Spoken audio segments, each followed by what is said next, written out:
Começando o episódio 311 do Wikimetal, um episódio que a gente está aqui para comemorar talvez o maior frontman da história da música, Freddie Mercury, um cara que a gente ouviu tanto, uma banda que a gente ama desde criança, né, Nando? Bem-vindo ao 311. Exatamente, Daniel Distler. Estamos falando da vida e da obra de Farrokh Bulsara, mais conhecido como Freddie Mercury. Ele que completa agora, a gente está completando exatamente 29 anos do falecimento do Freddie Mercury. Ele morreu no dia 24 de novembro de 1991, com apenas 45 anos, né? Ele é de setembro de 1946 e morreu muito jovem. Eu lembro até hoje, lendo a notícia do falecimento dele, muito triste, né? A gente já esperava isso há algum tempo, ele já estava doente, apesar de não ter assumido a doença, ele todo mundo já desconfiava, já imaginava que ele estivesse sofrendo dessa doença, mas fica aqui a obra desse grande artista, um ícone, né, um artista único, uma voz mais poderosa, talvez, de toda a música pop, do rock, de todos os tempos. Fica aqui a nossa grande homenagem a esse artista fenomenal.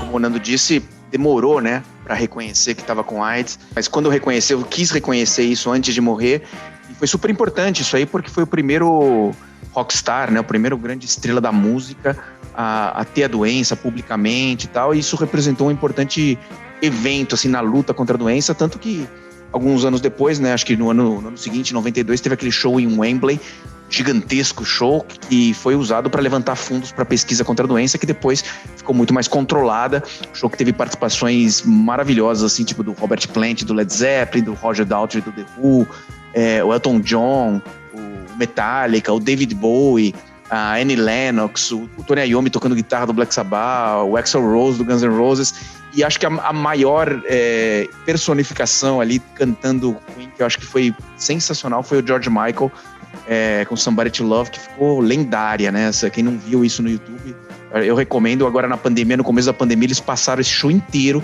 eu assisti ele inteirinho e foi muito legal, e o George Michael ali é de arrepiar, né? Inclusive há um tempo atrás eles relançaram esse show em DVD, e tinha um DVD extra muito legal com os ensaios, né? Tem essa cena do George Michael ensaiando Somebody to Love, e todos os outros caras assistindo e meio que babando, assim, né? Porque realmente ele cantou muito bem essa música, mas tem outras participações muito legais nesse show, inclusive o encerramento é a cara do Freddie Mercury, né? Que eu lembro muito bem, a Liza Minnelli cantando We Are The Champions, com isso todos os artistas que estavam presentes lá. Todo mundo junto, né? Fazendo os backings juntos, a Bohemian Rhapsody com Elton John cantando junto com Axl Rose. Foi uma grande festa, o estádio de Wembley lotado, né, meu? E um lugar que o Freddie Mercury praticamente deitava e rolava, né? Inclusive tem um show do Queen de 86 que parecia que ele tava na cozinha da casa dele, né? Tipo, 100 mil pessoas e o cara parecia que tava conversando no telefone com um amigo, né?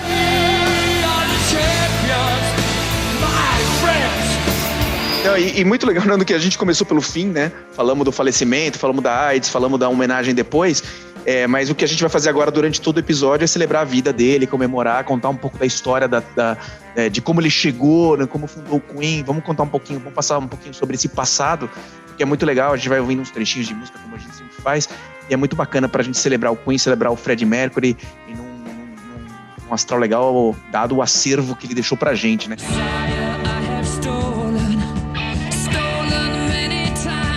Freddie Mercury nasceu em Zanzibar, né, que hoje é parte de um país que chama Tanzânia, para quem não sabe, e que foi colônia britânica até 1963. Quando ele nasceu, era colônia britânica, por conta disso ele já tinha nacionalidade.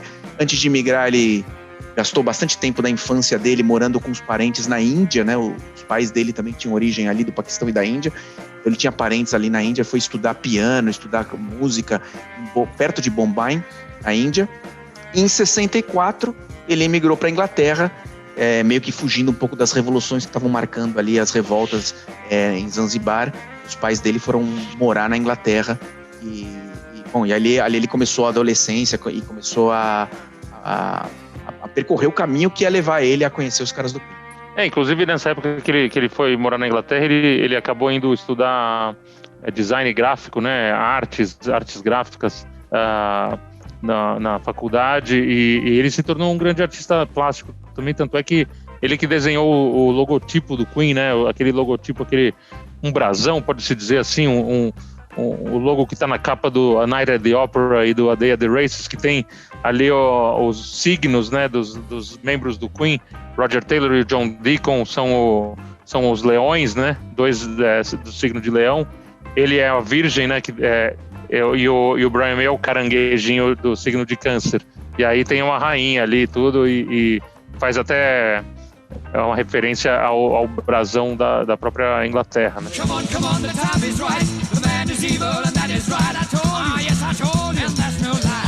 E em cima tem uma fênix, né, gigante assim, que representa o renascimento da banda como Queen, porque chamava Smile quando ele se juntou, né, ao Roger Taylor e ao Brian May, em 1970. No ano seguinte, em 71, eles trocam o nome para Queen, e por isso dessa fênix aí, como se fosse um renascimento. E justamente quando eles trocam o nome de Smile para Queen, o nosso querido Fred Bulsara troca o nome também para Fred Mercury, troca ele legalmente, assim, ele realmente passa a se chamar Fred Mercury, nesse começo, assim, do Queen.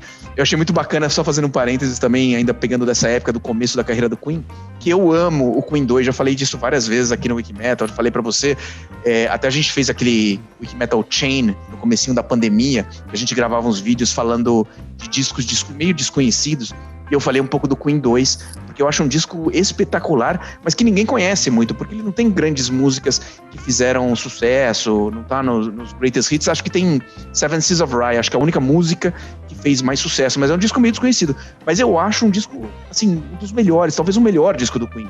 E eu só tô comentando isso porque o Rob Halford, essa semana, fez um post falando quais são os 10 melhores discos da vida dele. E dentre os 10 ele colocou o Queen 2. Então eu achei demais, assim, um cara que no Rob Halford tem uma opinião parecida com a minha, que esse Queen 2 é muito legal. Não, o Queen 2 é um disco maravilhoso mesmo, não teve esse grande sucesso comercial como você mencionou.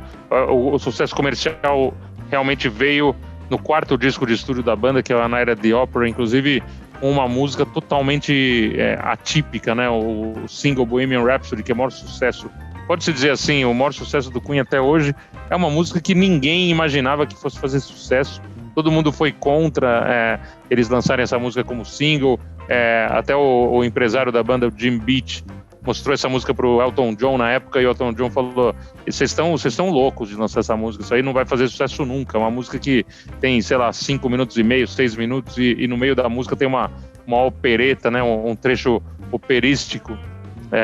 Nunca vai fazer sucesso, né? E estavam todos errados. O Freddie Mercury foi o cara que bancou, insistiu e falou: não, esse é o single, essa é a música, e a música tá aí. Ele estava certo, realmente todo mundo errado, e o Freddie Mercury provou que sabia tudo de música, né?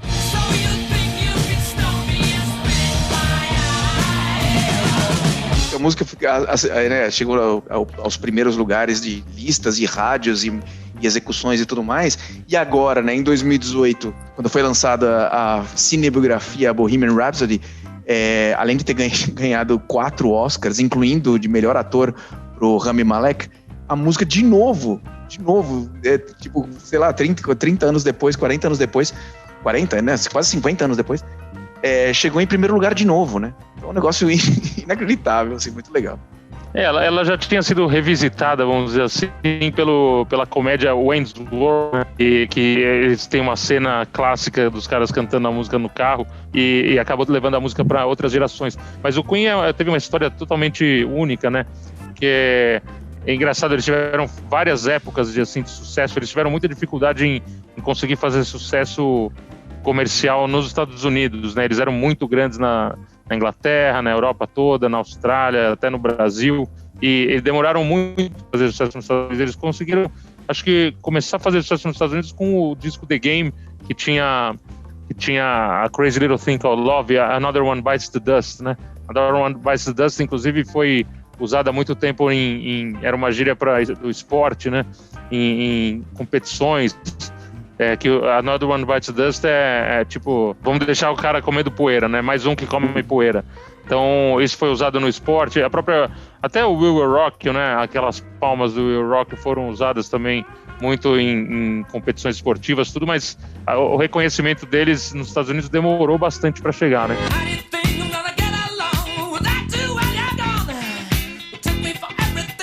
E assim, a gente fica exaltando, né, o Fred, tipo, é meio chovendo molhado, né? É difícil inventar o que a gente vai falar do Fred Mercury que não foi falado ainda, né? Que todo mundo já não sabe o gênio que ele era, tal. Eu separei duas coisas que eu achei curiosas pra falar. Uma é sobre o range vocal dele, né? Que os especialistas falam que ele tinha naturalmente, né, quando ele estava conversando, a voz de um barítono. Quando ele cantava, normalmente ele impostava a voz de um jeito que ele estava no range de um tenor.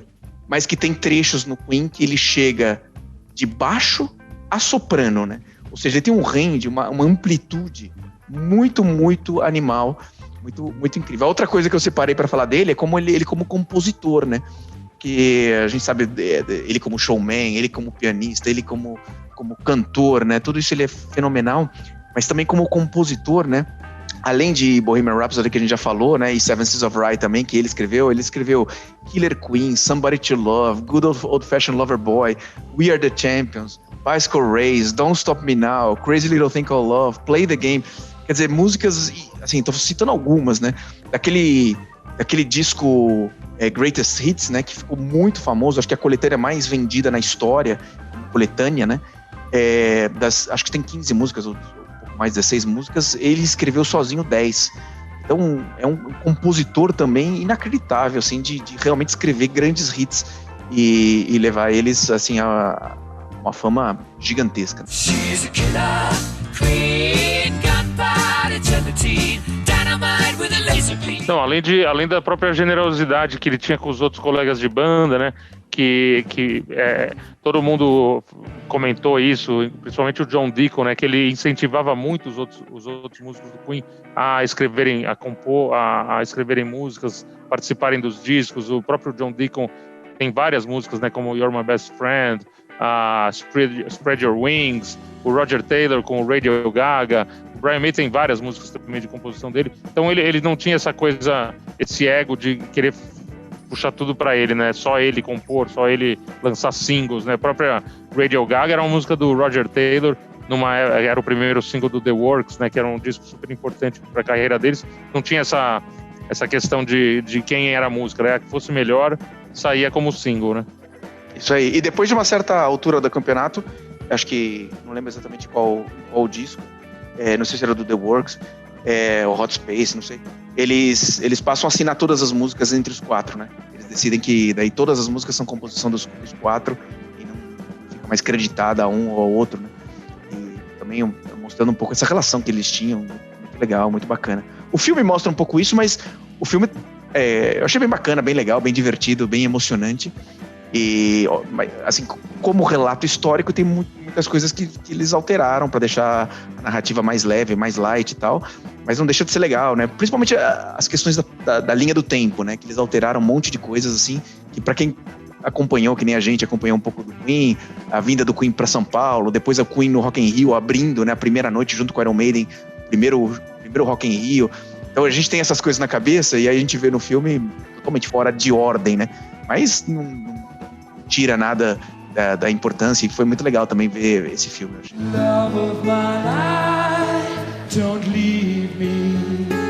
Não, exatamente, o filme é um filme excelente. Muitos fãs ficaram meio revoltados com essa questão dos erros, né? Na verdade não eram erros, eles sabiam que eles estavam alterando algumas datas, mas é uma licença artística, né, que no cinema não faz a menor diferença. Eles comentam até que o show do Brasil foi nos anos 70, uma questão assim de que não muda em nada a história, né? Na verdade, a ordem dos fatores não altera o produto, né? Não, exato.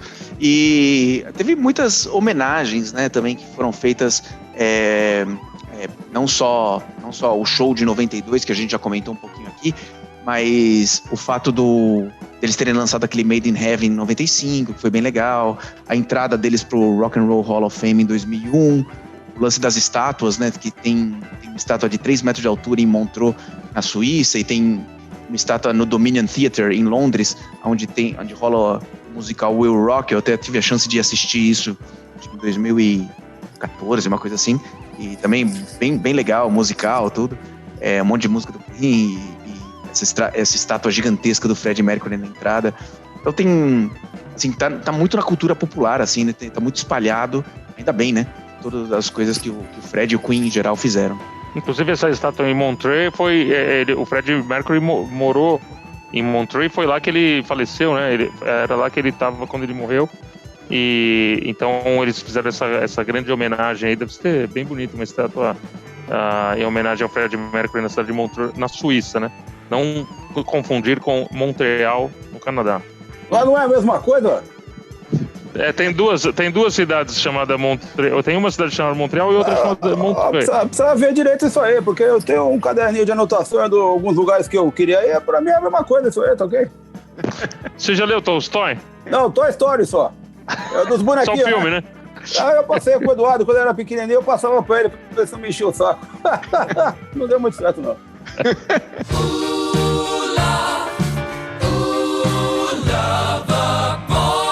Teve aquela fase também dos discos solos, né? Quando o Freddie se afastou, né, um pouco do Queen para fazer os discos dele solo. Passou a ter uma vida mais realmente qualquer nota, vida louca, assim.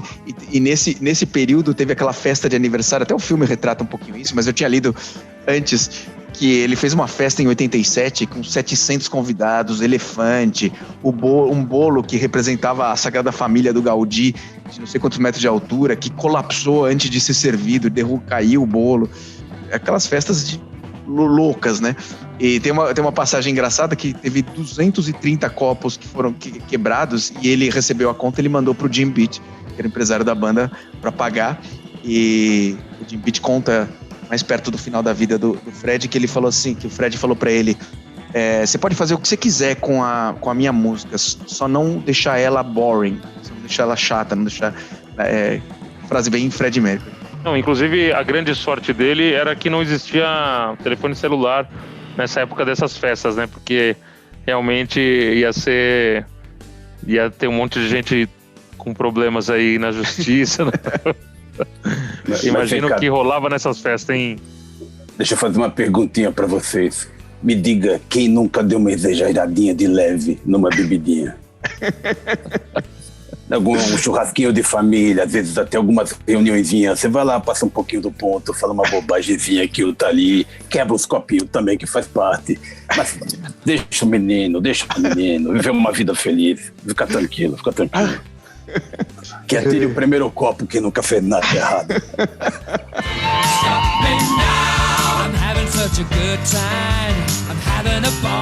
O Fred também era famoso, né, por gostar muito de gatos, né? Ele morava numa mansão e ele tinha, tipo, meio que um quarto para cada gato. Ele morava com 10 gatos, né? Tinha os nomes de gente, assim. Dalila era a gatinha preferida dele, que até aparece no disco, no Innuendo, né? Que é o último disco lançado em vida ainda.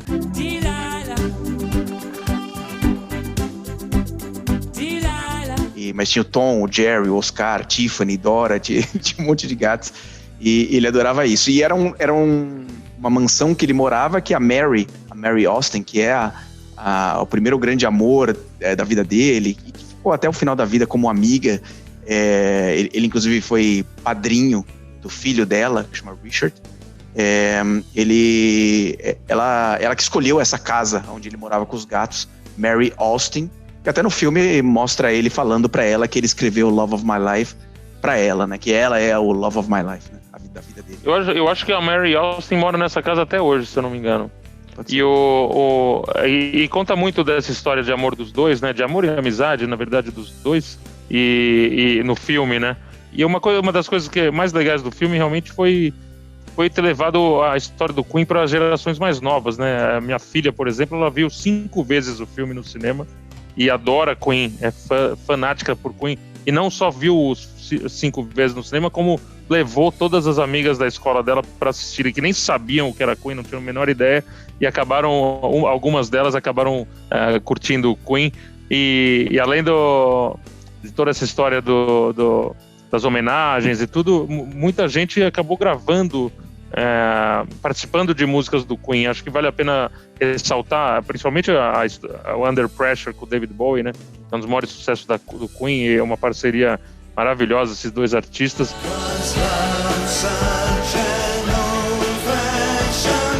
Mas o Queen chegou a gravar até com o Michael Jackson, foi lançado numa coletânea recentemente chamada Queen Forever, e a música se chama There Must Be More to Life Than This. Não foi lançada na época, muito estranho, né? Imagina o sucesso que teria feito, mas não sei se eles não gostaram do resultado ou tiveram algum problema de contratual, com gravador, essas coisas, mas finalmente foi lançado depois de muitos anos.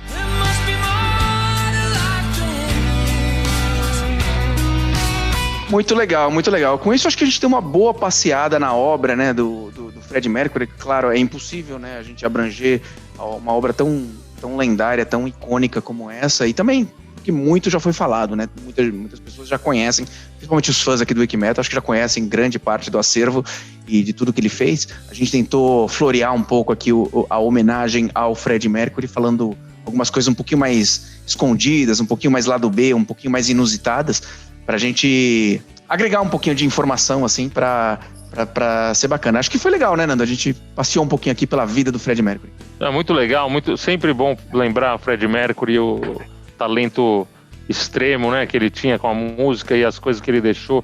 E nada melhor do que continuar ouvindo Queen e toda a obra que ele deixou pra gente continuar fazendo essa grande homenagem a esse artista. Nos vemos daqui a 15 dias com o último episódio do ano, hein? Exatamente. O que será que a gente vai preparar para os nossos ouvintes aqui do Wikimetal? De repente, falar sobre o ano de 2020, um ano tão atípico, tão diferente, né, do que a gente estava acostumado, mas não deixou de ter grandes lançamentos da música, né? É isso aí.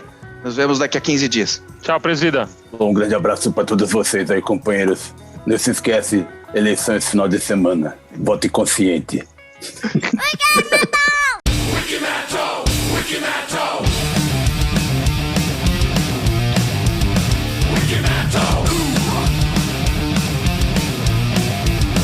Wikimetal! Wikimetal! Wikimetal! Wikimetal! Wikimetal! Que atire o primeiro copo que nunca fez nada errado.